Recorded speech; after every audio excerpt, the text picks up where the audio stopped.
on est à 24 heures de la rencontre et il y a déjà des tensions. Le Real et les arbitres critiquaient le Real ouvertement de ces vidéos postées d'une déclaration et aussi à menacer de pas vouloir jouer la rencontre, mais ça complètement stupide de se lancer dans cette guerre-là. Donc si le Real veut gagner ce match-là, bah, c'est avec personnalité ou sinon ils peuvent rentrer à la maison directement. Dans les grands matchs, ils ne répondent pas présent. On sait très bien que on n'oublie pas les humiliations que le Real a subi cette saison pour une équipe qui a gagné 15 Ligues des Champions. Si je vous dis, si demain le Real perd, c'est pas du tout l'arbitrage. L'arbitrage n'a rien à voir là-dedans.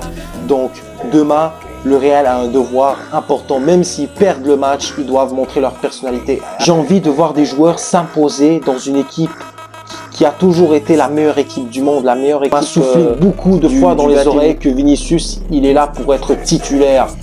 Mais s'il n'est pas bon titulaire, il peut être remplaçant, il peut être assis sur le banc tout le match.